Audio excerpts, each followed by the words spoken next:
बोलो जयकारा बोल मेरे श्री गुरु महाराज की जय। सभी गुरुमुख प्रेमियों से सप्रेम जय सच्चिदानंद। जब भी श्री गुरु महाराज जी के दर्शन करने जाना हो, हमें जाना हो, तो हमको ये नित्य प्रति जाने से पहले जितने दिन भी हमारे हाथ में हैं, रवाना होने से पहले हमको नित्य प्रति कुछ अपने अंदर विचार परिपक्व करने चाहिए, कुछ भाव अर्जित करने चाहिए। हमको ये करना है, ऐसे करना है, हमको ये ज़रूरत पड़ेगी, ये हमें वहाँ पर डिसिप्लिन करना है, ये इस प्रकार से नियम से चलना है। जैसे कि वहाँ हमको जो भी कुछ संयम रखना होता है कि वहाँ अपने मन को साधने के लिए जा रहे हैं, मन पर कंट्रोल करने के लिए जा रहे हैं, तो वो पहले से ही शुरू कर दें। हमारे पंचम पातशाही गुरु महाराज जी के समय से ही विशेष ये शुरुआत हुई कि जो हम आज देखते हैं कितनी तादाद में संगत होती है, और कितनी तादाद में संगत सब अपने भगत लोग जो होते हैं सिर पर रुमाल बांधे हुए, सबके सिर पर रुमाल होते। जो अपने घर से लेकर आते हैं वो ठीक है, जो नहीं लेकर आते हैं तो वो श्री गुरु महाराज जी ने ये व्यवस्था कर रखी होती है इतने रुमालों की कि हजारों रुमाल गुरुमुख प्रेमियों के लिए बना कर रखे होते हैं। श्री गुरु महाराज जी के पास किसी प्रकार की कमी थोड़ी है, हर प्रकार की वहाँ सुविधाएं हैं हमारे लिए ही। हमारा श्री आनंदपुर जो है, हमारा श्री प्रयाग धाम जो है, हमने अगर अपना समझा ही नहीं होगा तो फिर कैसे हो जाएगा हमारा। और हमारा हमने समझ लिया है तो हमें अपना घर समझ करके, जैसे घर में हम अपने एक अनुशासन में रहते हैं, वो बड़ा घर है हमारे श्री गुरु महाराज जी जहाँ पर विराजमान रहते हैं, मुखिया के रूप में, हमारे परम पिता के रूप में। उनकी आज्ञा का पालन, उनसे थोड़ा भय से कि कौन सा नियम हम ना निभा पाए, हमको कहीं से कोई डांट ना खानी पड़े, यानी अपने सर को ढक के चलना है, इतनी सी बात कर रखनी है। तो हो सके तो हमें रुमाल अपने घर से बहुत अच्छे बढ़िया प्रकार से लेकर के चलना चाहिए, थोड़ा बड़ा रुमाल जिससे पूरा सर आराम से ढक जाए। एक नियम लागू कर दिया तो कर दिया, एक अदब है इसके अंदर, एक शालीनता है। और माताओं बहनों के लिए सर को ढकना, जिनके पास सर को ढकने के लिए तो आज से क्या जुगाड़ से ही मर्यादा चली आ रही है, लेकिन वो मर्यादा कहीं ना कहीं हिचकोले खाती है। सर को पूरा ढकने के लिए 100 बार सोचना पड़ता है। पंचम पातशाही गुरु महाराज जी कितनी बार इशारा करते थे, श्री सिंहासन पर विराजमान हुए जब संगत माथा टेकती थी तो बहुत सारे भक्तों को भी इशारा करते थे कि रुमाल बांधने पर भी बाल बाहर निकलते होते। माताओं बहनों के भी सर पर चुन्नी होने के बावजूद भी सर पूरा ढका हुआ नहीं होता था। श्री गुरु महाराज जी दोनों कर कमल उठाकर ऐसे इशारा करते थे कि सिर को ढको। हमने शायद देखा हो इस प्रकार की लीला करते हुए श्री गुरु महाराज जी के, इस प्रकार के जो हिदायत भरे इशारे हमने देखे हों, या ये प्रवचनों के माध्यम से या सिखाने के माध्यम से कई जगह नियम बने हुए हैं, लिखे हुए भी हैं।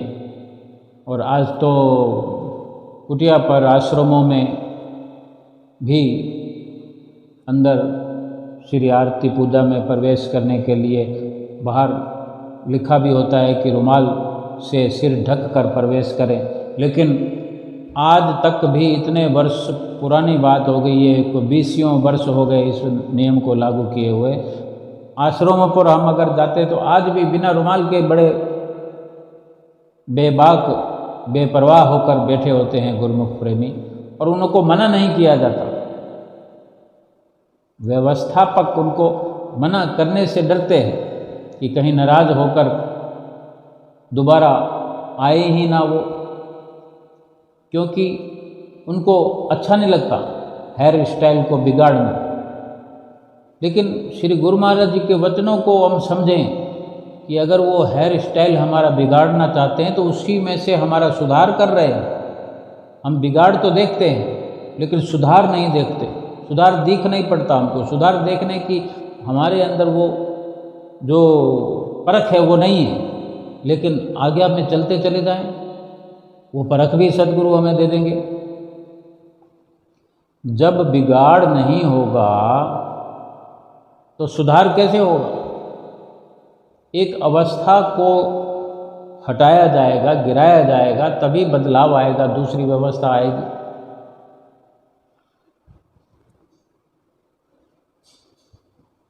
और बहुत सारी ऐसी चीज़ें होती हैं। लंगर में हम जाते हैं तो वहाँ एक सब्जी हमको मिलती है, कोई भी हो, आलू गोभी की सब्जी मिल रही है, हमने ले ली। थोड़ी देर में पता लगा कि कोई बाल्टी में मटर पनीर की सब्ज़ी लेकर आ गया। हम सब्ज़ी पहले ले चुके हैं पर्याप्त मात्रा में, फिर वो भी हम डलवा लेंगे। हमको ना तो मटर पनीर छोड़ना है, ना आलू गोभी छोड़ना है। अब एक आधी रोटी, एक रोटी ज़्यादा भी खा ली, दोनों सब्जी को खाने के चक्कर में या दोनों सब्जी को मुकाने के चक्कर में फिर भी सब्जी नहीं ख़त्म हो पा रही है, तो फिर वो कहीं ना कहीं कुछ 1-2 ग्रास रोटी के भी हम छोड़ देते हैं, सब्जी भी थोड़ी बचत कर देते हैं, और फिर उससे कितना एक पसारा हो जाता है। केवल हम सोचते हैं कि हमने 2 निवाले छोड़ दिए हैं और 20 ग्राम सब्जी छोड़ दी है, लेकिन उससे थोड़ा थोड़ा करते करते वो डस्टबिन भरा जाता है। वो डस्टबिन किसी को भरना पड़ता है, किसी को फिर उठाना पड़ता है, वो कहीं जाकर फेंकना पड़ता है। वो व्यवस्था कहाँ से कहाँ बढ़ जाती है, और हम एकदम अपना घर समझते हैं तो बड़े सिस्टम से, अगर हमें पता है भी या नहीं भी कि दूसरी सब्जी है कि नहीं है, लेकिन हम पहली सब्जी को ही पहले ही थोड़ी मात्रा में लें, आधा ही लें। ये ना सोचें कि फिर दोबारा ये आएगा कि नहीं आएगा, एक साथ ही हम ले लें, फटाफट खा लें। कहीं भागना है, कहाँ जाना है, जो भी करना हो, जहाँ भी जाना हो, लेकिन हर कार्य को तो अपने अच्छे तरीके से, नियम से करना चाहिए ना।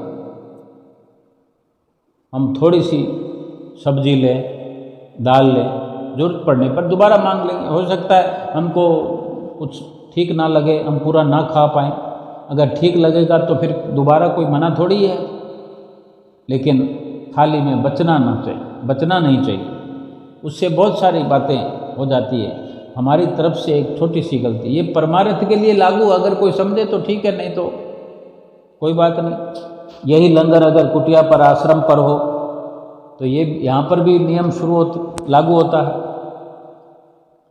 रुमाल का नियम है, रुमाल के लहजे से सीखने वाला और सिखाने वाला दोनों को ज़रूरत है। सिखाने वाला पहले स्टेप पर ये सिखाए कि ये तो ज़रूरी ही है,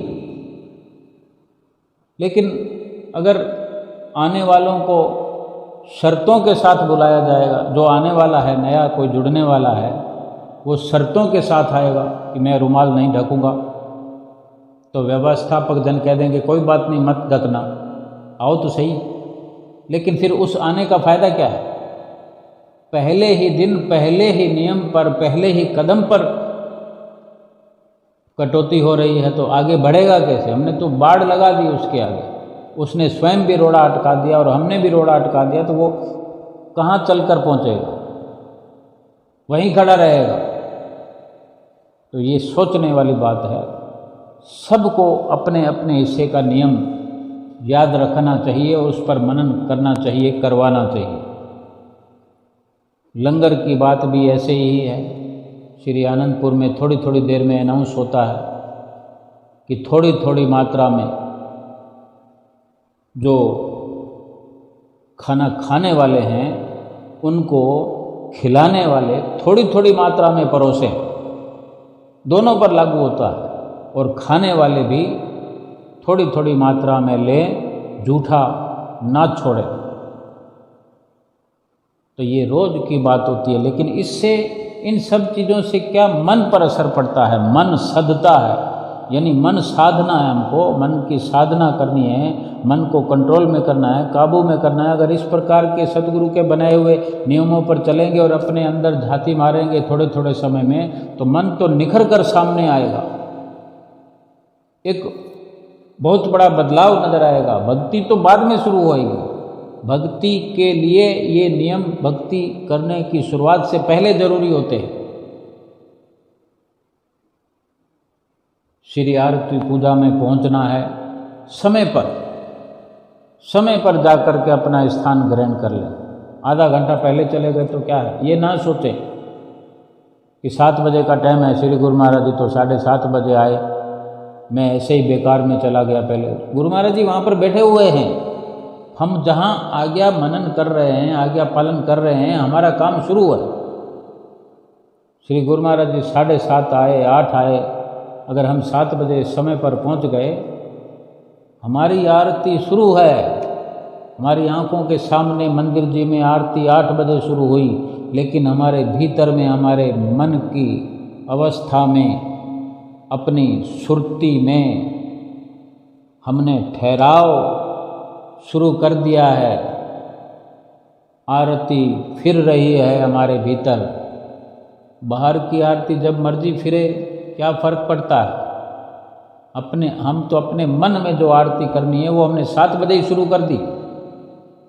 और जब श्री गुरु महाराज जी आए उससे पहले तो हमने कितनी बार आरतियां कर ली। ध्यान लगा रहा, श्री गुरु महाराज जी अभी आएंगे, श्री गुरु महाराज जी अभी आने वाले हैं। आज क्या पता क्यों देर कर रहे हैं, क्या पता शिमला पहाड़ी पर थोड़ा ज़्यादा समय लग गया, कोई सेवा का निरीक्षण करने गए होंगे, या मोती पार्क में कोई ऐसा कार्य चल रहा होगा, या शिमला पार्क में हम कभी प्रयाग धाम जाते हैं, कभी आनंदपुर जाते हैं। तो श्री गुरु महाराज जी तो श्री आरती पूजा में अपने समय से आने का प्रयास करते हैं, लेकिन उनको कितने हजारों लाखों करोड़ों काम है।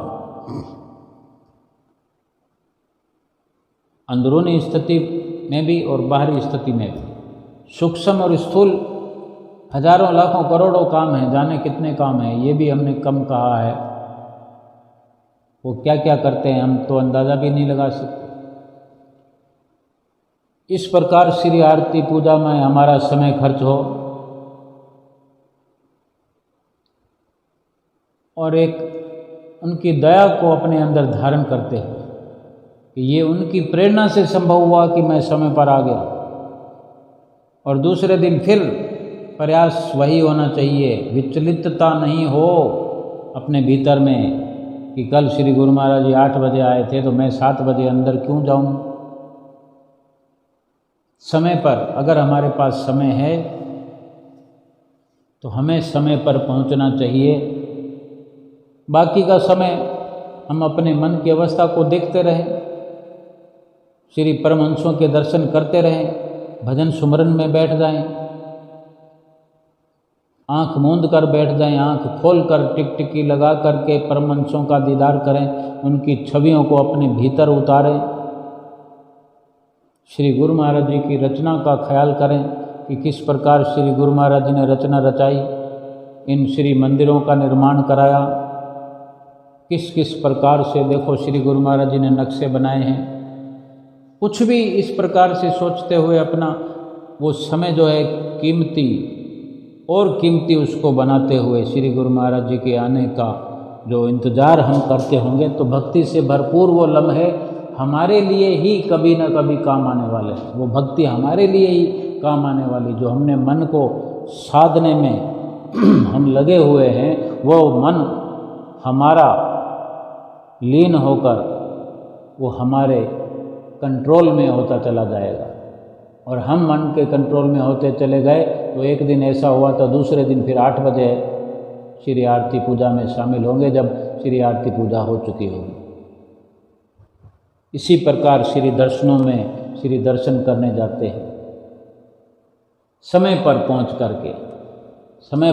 करके अपने स्थान को ग्रहण करें, अपने स्थान पर अपना एक वातावरण बनाएं, एक सुरक्षा चक्र बनाएं, नाम का जाप अपने अंदर चलता रहे, चित्तवृत्तियों में मौन जाप चलता रहे, मन से जपते रहें, श्वासों से जपते रहें, आंखें खुली रखें, बंद रखें, श्री सिंहासन की ओर निहारते रहें।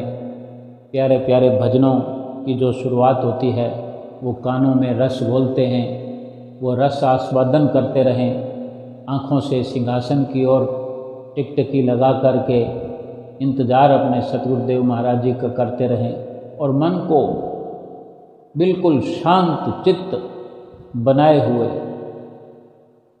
घर की याद ना आए, ऐसा सुंदर वातावरण जो बना होता है उसका लाभ प्राप्त करते जाएं।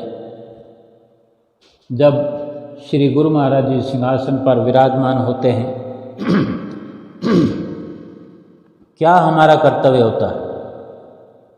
थोड़े समय के लिए तो दर्शन खुलते हैं, थोड़े समय के लिए तो सत्संग होता है, तो सत्संग को निमग्न होकर सुनना चाहिए, दर्शनों को अपलक करते हुए लाभ उठाना चाहिए।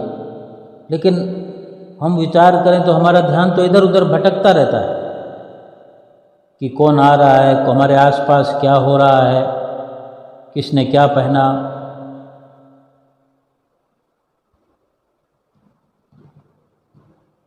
कि और श्री गुरु महाराज जी के दर्शनों को छोड़कर कोई इधर उधर के वातावरण को हम देखते रहते हैं, पंखे गिनते रहते हैं, ट्यूबलाइटें गिनते रहते हैं। ये सब छोड़ करके उतना समय, जितना समय हमको मिला है, श्री गुरु महाराज जी विराजमान है, जब तक बिल्कुल अच्छे से दर्शन करते रहें। श्री गुरु महाराज जी किस किस प्रकार कर कमलों को इधर कभी उधर, कभी आशीर्वाद की मुद्रा में, कभी मुस्कुराते हैं, किसी से बात करते हैं, किस किस प्रकार गुरुमुख प्रेमी माथा टेकने आते हैं, किस प्रकार से विनतियाँ होती हैं, किसी को कोई दुख है अपना दुख बयान करता है, श्री गुरु महाराज जी क्या आश्वासन देते हैं, क्या हिदायत करते हैं, क्या वचन फरमाते हैं। तो वहाँ ध्यान हमारा लगा होना चाहिए, क्योंकि यही ज़रूरी है। हम घर से जाने क्या क्या त्याग करके जाएं, केवल मौज मस्ती के नज़रिए से जाना, फिर भक्ति तो फिर नहीं हाथ आएगी। दर्शन हाल में बैठे होते हैं, मोबाइल बज जाता है, हम मोबाइल निकाल कर वहीं बैठे बैठे बात करना शुरू कर देते हैं। और कितनी बार अनाउंस होता है कि अपने अपने मोबाइल के स्विच ऑफ कर दें, बंद कर दें, मोबाइल को ही बंद कर दें, नीचो आवाज़ बंद कर दें, मोबाइल की वाइब्रेट कर दें। लेकिन हम जाने कौन सी मस्ती में, पहले से ही किसी मस्ती में होते हैं, संसारिक मस्ती में ही चल रहे होते हैं, तभी तो तुरंत फ़ोन करने लगते हैं, सुनने लगते हैं, सत्संग हो रहा है या श्री आरती हो रही, हम कहीं पीछे बैठे हैं तो बात करना शुरू कर देते हैं। पहले से ही बंद कर दें फ़ोन को, ना तो श्री गुरु आज्ञा का पालन हुआ अगर फ़ोन चालू रहा तो, फिर हमने अगर बात कर दी तो ना फिर जो सत्संग हो रहा है, जो आरती हो रही है या दर्शन हो रहे हैं, उसमें कितना हमने ब्रेक लगा दिया अपने लिए और अपने आसपास 5, 10, 20 लोगों के लिए ब्रेक लगा दिया, उनका ध्यान भटक गया। सबका ध्यान लगा रहे, ये प्रयास होना चाहिए। बल्कि ये नहीं कि हमारा तो भटके ही भटके, हम दूसरों का भी ध्यान भटका दें। ये विचार हमको घर से करके जाना चाहिए कि हमारा ये सुधार होना है, ये सुधार करना है। अगर बहुत ज़्यादा ज़रूरत हो फ़ोन करने की, किसी को ढूंढना हो, मत्था टेकने के लिए इकट्ठा होना हो तो हम फ़ोन करते हैं, वो अलग बात है। लेकिन एक आसान से मैसेज को हम बाद में कर सकते हैं फ़ोन, उसको भी नज़रअंदाज नहीं करते, हम तुरंत फ़ोन ऑन करके बात करने लगते हैं।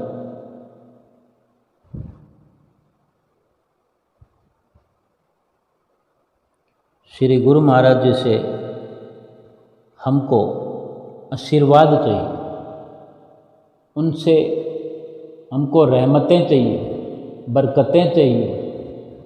थोड़ी देर के लिए सत्संग में हम अपने आप को आज्ञा के दायरे में नहीं रख सकते, अपने मन को एकाग्रचित बिठा नहीं सकते, अपने आप को संसारिक विचारों से निकाल करके वहाँ सत्संग में तटस्थ करके नहीं बिठा सकते। सतगुरु से बड़ी बड़ी फरियाद करते हैं, मुझको ये मिल जाए, मुझको वो मिल जाए, मेरा ऐसा हो जाए, मेरा वैसा हो जाए।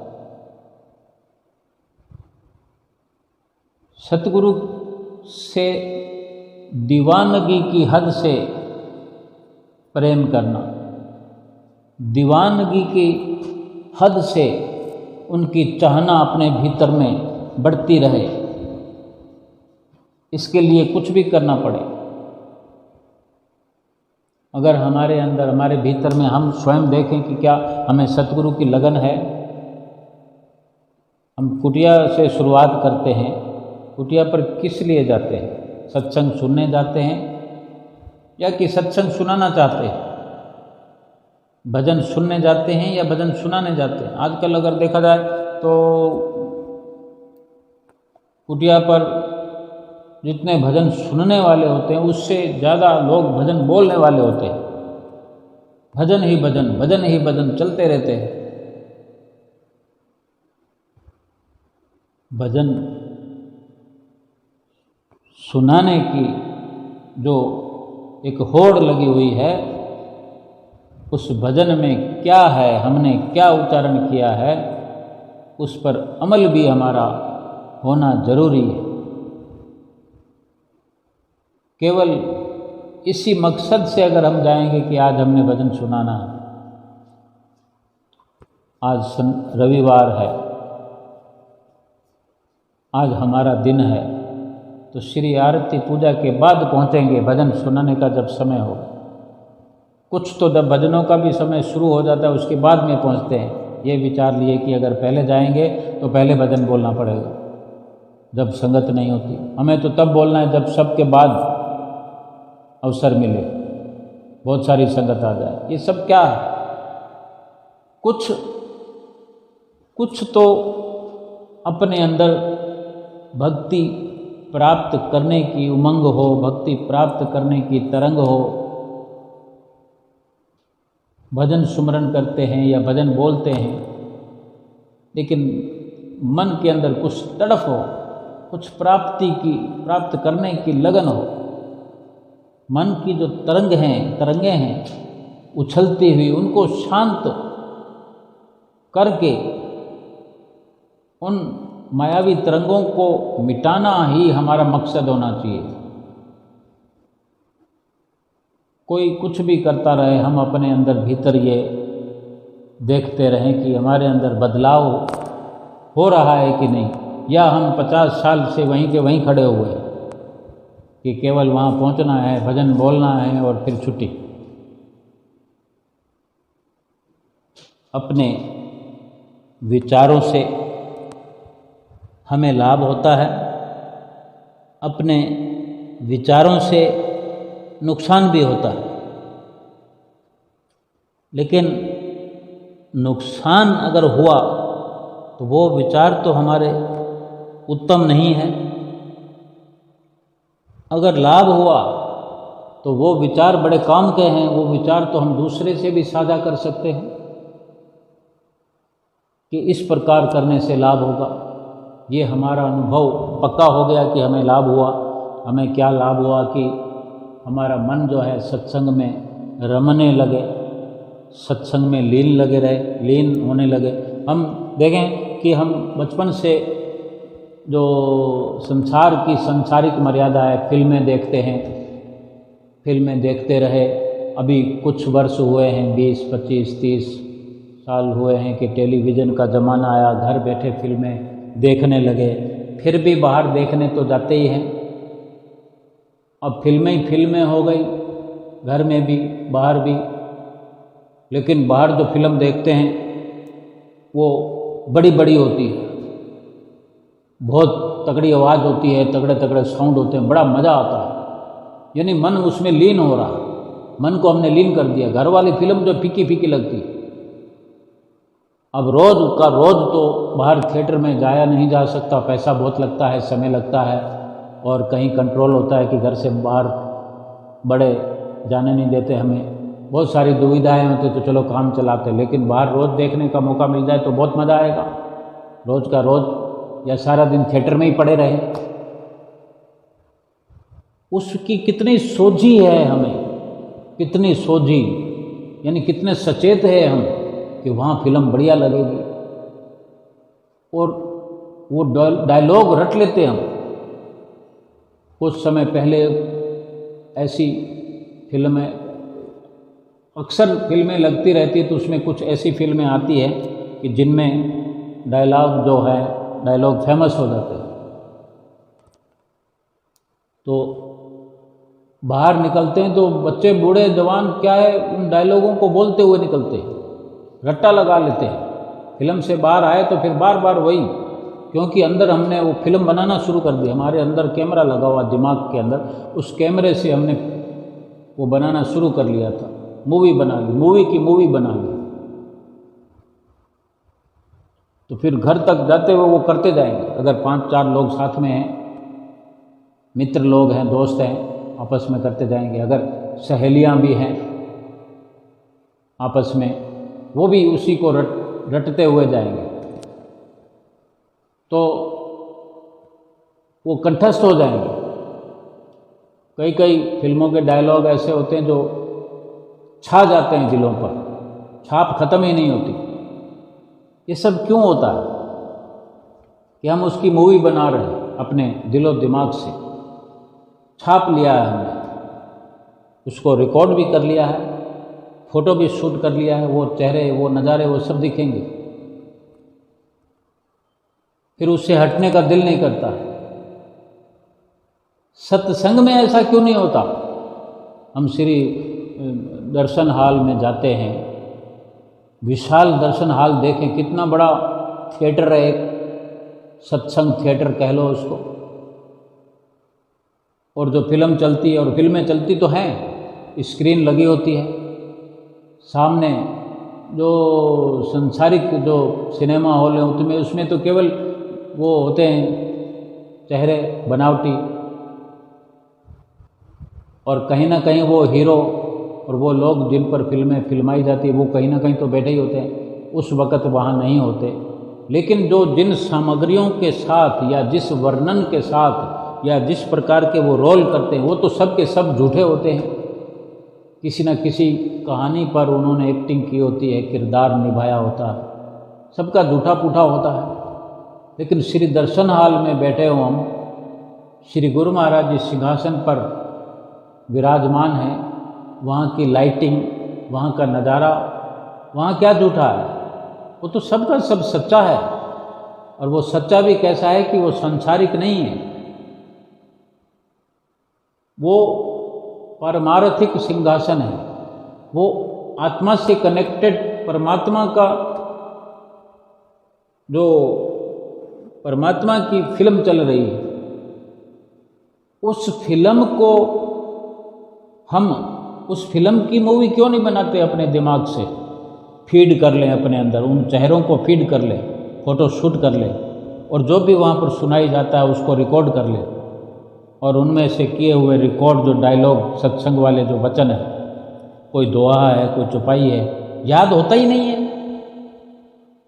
और सिनेमा हॉल में जो फिल्में देखते हैं वो भूलते ही नहीं हैं। वहाँ पर अपने कैमरा रिकॉर्ड ऑन कर रखा होता है और रिकॉर्डिंग भी ऑन कर रखी होती है। और सत्संग का जो दर्शन हाल में देखने को होता है, सत्संग सुनने को होता है, दर्शन करने को होता है, वहाँ हमने सब बंद कर रखे होते हैं। हमने अपना मोबाइल चालू कर रखा होता है, उसमें कहीं से घंटी आ जाए तो सुनने लगते हैं। और फिल्मों के सीन में अब हमारे पास बैठा हुआ भी हमें कोई डिस्टर्ब करता है, कुछ पूछता है, तो हमें गुस्सा आता है कि मेरे को अच्छे से देखने नहीं देता। ये टिकटिकी लगा कर फिल्म देखते हैं।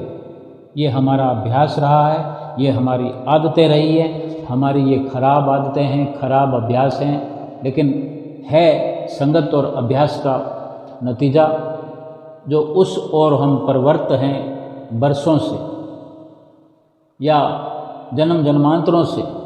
वो मायावी मेल है और ये भी मायावी चेहरे हैं, मायावी झिलमिल है। वो सब कुछ झूठा फूठा होने पर भी वो सत्य की तरह दिखाई देता है। सत्य समझने की हम बार बार भूल करते हैं। और ये जो वास्तव में सत्यता पर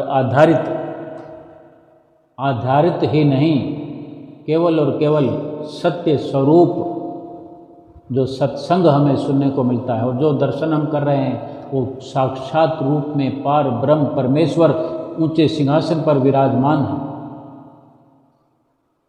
उनसे प्यार करेंगे या मन उनकी ओर लगाएंगे, मन को सौंप देंगे उनको, तभी तो वो हमारे मन में बसेंगे नज़ारे। जब दर्शन हाल से, सत्संग हाल से बाहर निकलेंगे तो कोई ना कोई डायलॉग हम बोलते हुए निकलेंगे, कुछ भी। बहुत सारे भजन बोले जाते हैं, भजन तो बहुत सारे गुरमुख प्रेमी सुन भी लेते, लेकिन उसके लिए भी दिल तो होना ही चाहिए। जिसके पास समय हो, जितना कोई सुन सकता है, जितना कर सकता है। और सुनने वाले क्या फीड नहीं करते होंगे अपने भीतर में, अपने दिमाग से सब कुछ शूट कर लेते हैं, रिकॉर्ड कर लेते हैं और सुनाते हैं एक दूसरे को। ऐसी बात नहीं है, सबके सब तो नहीं होते ऐसे, लेकिन होना चाहिए।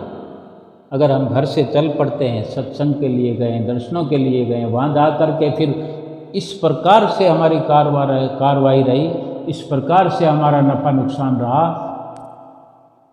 कि हम पल पल को अपने भीतर कैद करते रहे, हर पल के नज़ारों को अपने अंदर भरते रहे।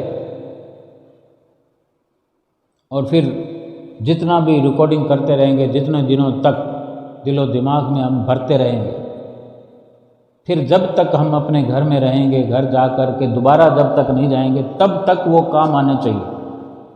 इस प्रकार से दिल लगा कर के, लीन हो कर के, लवलीन हो कर के सतगुरु के दर्शन करना चाहिए। सेवा करने का अवसर भी हमें खोना नहीं चाहिए। थोड़ी करें, ज़्यादा करें, लेकिन भाव से भरपूर होकर करना चाहिए।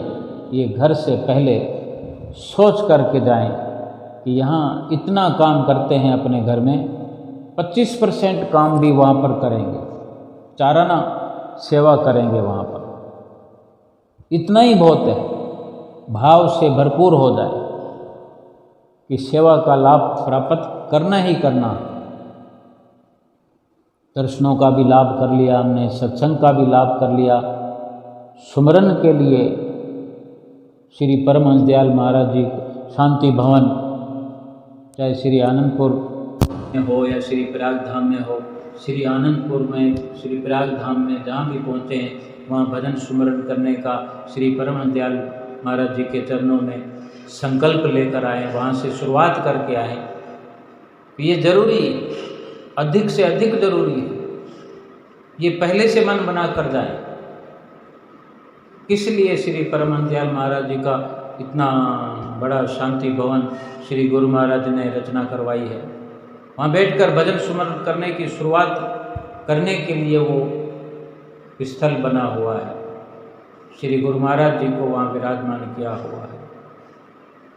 हमारे बड़े उत्तम भाग हैं जो इस प्रकार से सोच विचार के अगर हम घर से रवाना होने से पहले ही अपने विचारों को उत्तम करते हो,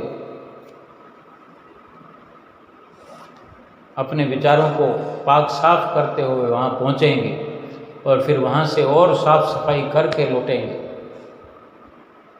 दिल हमारा नगीना बन जाए, हीरा बन जाए। और वास्तव में जो श्री गुरु महाराज जी के दरबार में पहुंचने का, श्री गुरु महाराज जी के चरणों में पहुंचने का लाभ है, वो 100% हमें मिलेगा। हमारा बदलाव देखने में हमें स्वयं को आएगा, दूसरों को भी आएगा। और बदलाव करने के लिए ही तो जाना होता है, श्री दर्शनों से, श्री आरती पूजा से, सेवा से, सत्संग से,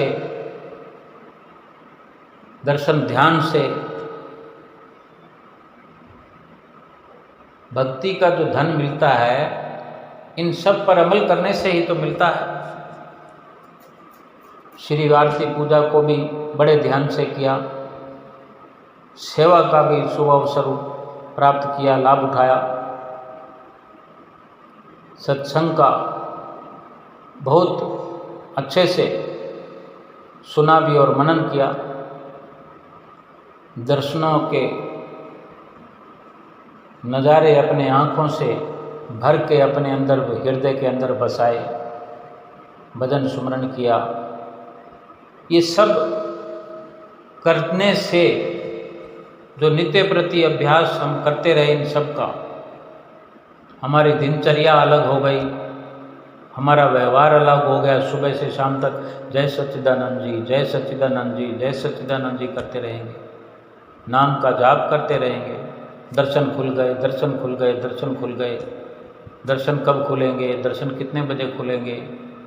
श्री आरती का समय हो गया, श्री आरती का समय हो गया, श्री कार वहाँ जा रही है, वो देखो श्री कार आ रही है, वो देखो श्री कार का हॉर्न बजाया, इधर देखेंगे उधर देखेंगे, कार किधर से आ रही है, हम उधर देख रहे होते हैं, कार उधर से घूमकर पर्र करती हुई श्री मंदिर जी में पहुंच जाती है।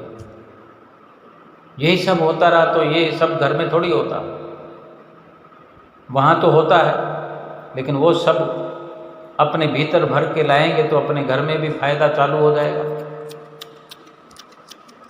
जो इंसान कहीं टूर पर जाता है, अपना माल बेचने जाता है या माल खरीदने जाता है, किसी भी एंगल से देखो फायदा करने के लिए जाता है ना, लेकिन घर आकर वो फायदा उसका कामयाब रहे, ऐसी कोशिश उसकी रहती है कि लगातार वो फायदा चालू रहे। अगर माल लेकर आया है बेचने के लिए तो वो सस्ता मुनाफे का सौदा लाने की कोशिश करता है और लेकर आता है, और फिर वो माल बिकता रहेगा, घर में उसको रोज का रोज नित्य प्रति लाभ होता रहेगा।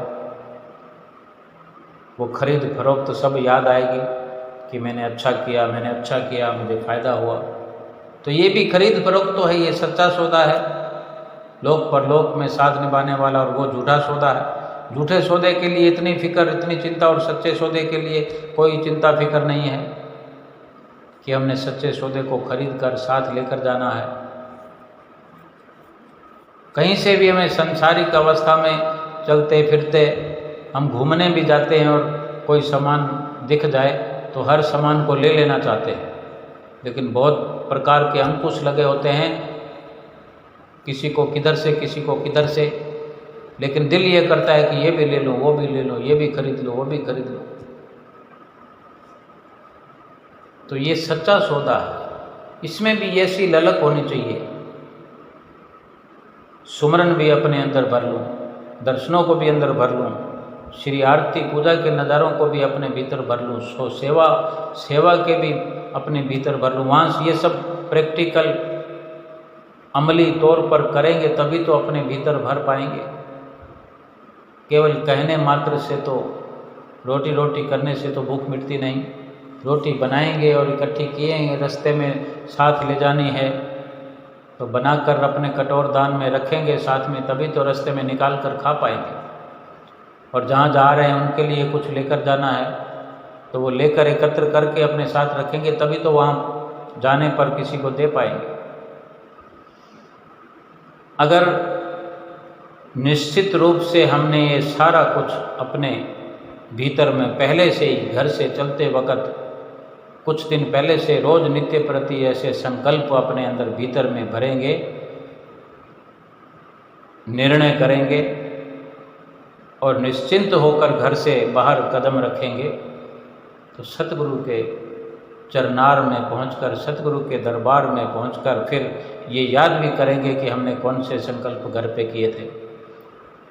उन्हीं के अनुसार वहाँ पर नित्य प्रति जितने भी दिन रहना होगा उसी प्रकार से नियमों के साथ बंद करके वो सब कुछ अपनी दिनचर्या बनानी होगी। और इसी प्रकार से जब वो सब अमली कार्रवाई करते हुए घर लौटेंगे, घर पहुँचेंगे, तो मन के अंदर बार बार ख्याल आएगा, बार बार सतगुरु की याद आएगी, बार बार हम अपने सतगुरु की याद को मिस करेंगे कि वो बहुत अच्छे पल थे। हे गुरु महाराज फिर मुझे बुलाओ, जल्दी बुलाओ। सारी चीज़ों को, वो लंगर के नज़ारे, वो सुंदर सुंदर पार्क, फूलों की लहलहाती हुई डालियाँ, उस सारे के सारे दृश्य ज्यों के त्यों जब चाहेंगे हम निकाल कर देख लेंगे। हम अगर फ़ोटो शूट किए हुए हैं तो हर प्रकार से ये व्यवस्था घर से करके जाएं तो 100 गुना लाभ होगा, 1000 गुना लाभ होगा, करोड़ गुना लाभ होगा। और केवल मनोरंजन के लिए, घूमने फिरने के लिए ना जा कर के अमली कार्रवाई करते हुए अपने जीवात्मा का लाभ प्राप्त करते हुए अपने सतगुरु की प्रसन्नता को प्राप्त करना है। बोलो जयकारा, बोल मेरे श्री गुरु महाराज की जय।